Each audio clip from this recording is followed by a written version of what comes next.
Thrasymachus, to sum up, what shall I be after my death? Be clear and precise. Philethys, everything and nothing. Thrasymachus, as I expected, for the solution to a problem, a contradiction. That trick is very worn out. Philethys, to answer transcendent questions in language made for immanent knowledge is bound to lead to contradictions. Thrasymachus, what do you call transcendent and what immanent knowledge? I too am familiar with these expressions. I learned them from my professor, but only as predicates of the good Lord God, with whom his philosophy was exclusively preoccupied, as was quite right and proper. If God is somewhere in the world, he is immanent, but if he sits somewhere outside it, he is transcendent. Well, that is clear. That's something you can get hold of. You know where you are with that. But no one can any longer understand your old-fashioned Kantian jargon. What is it supposed to mean? Philethys. Transcendent knowledge is that which, passing beyond all possible experience, strives to determine the nature of things as they are in themselves.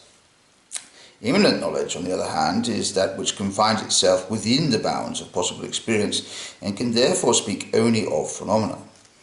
You, as an individual, will come to an end with your death, but your individuality is not your essential and ultimate being, only a manifestation of it. Your individuality is not the thing in itself, but only the phenomenal form of it, which appears under the aspect of time and consequently has a beginning and an end. Your being in itself, on the other hand, knows neither time nor beginning nor end, nor the bounds of a given individuality. Thus no individuality can exclude it. It exists in everyone, everywhere. In the former sense, therefore, you will, when you die, become nothing. In the latter, everything. That is why I said that after your death, you will be everything and nothing. Your question hardly permits of a better short answer than this, even though it does contain a contradiction. And it does so precisely because your life is in time, but your immortality is in eternity. Thus your immortality can also be termed an indestructibility without continued existence, which again amounts to a contradiction. Thrasymachus, well, I wouldn't give twopence for your immortality if it doesn't include the continued existence of my individuality. Philethys, but perhaps you would be willing to bargain a little.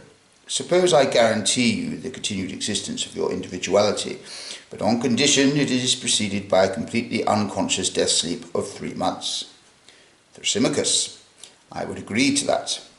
Philethys, but since when we are completely unconscious we have no notion of the passage of time, it is all one to us whether, while we are lying in that death sleep, 3 months or 10,000 years pass in the conscious world.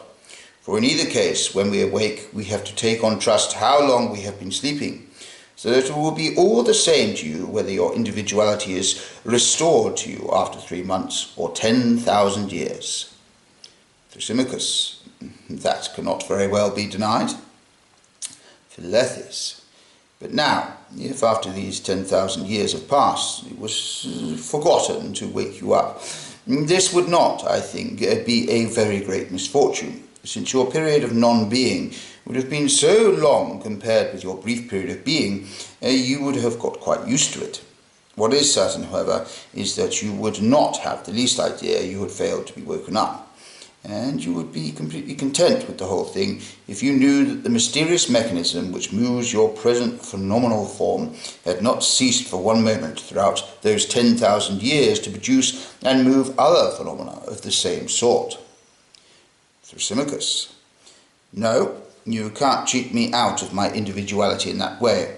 I have stipulated that my individuality should continue to exist, and I cannot be reconciled to its loss by mechanisms and phenomena. I want to exist. That is what I want, and not an existence I first have to be argued into believing. I possess. Philethys, but just look around you. That which cries, I want to exist, is not you alone. It is everything, absolutely everything that has the slightest trace of consciousness. So that this desire in you is precisely that which is not individual, but common to everything without exception.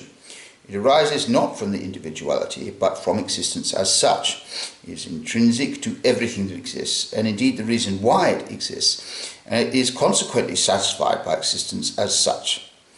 It is this alone to which this desire applies, and not exclusively to some particular individual existence. That which desires existence so impetuously is only indirectly the individual.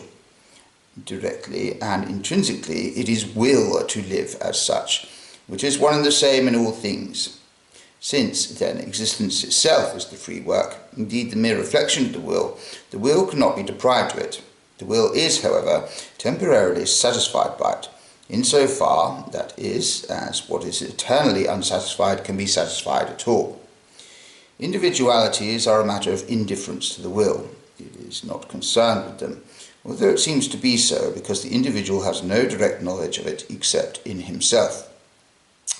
The effect of this is to make the individual expend more care on preserving his existence than he otherwise would, and thereby ensure the preservation of his species. From this it follows that individuality is not a form of perfection, but a limitation. Thus to be free of it is not a loss, but rather a gain. So cease worrying about it. Truly, if you knew your own being to its very depths as the universal will to live which you are, such worries would then seem to you childish and altogether ludicrous. Thrasymachus. Childish and altogether ludicrous is what you yourself are, and all philosophers. And if a grown-up man like me spends 15 minutes with fools of this kind, it is merely a way of passing the time. I've now got more important things to do. Goodbye.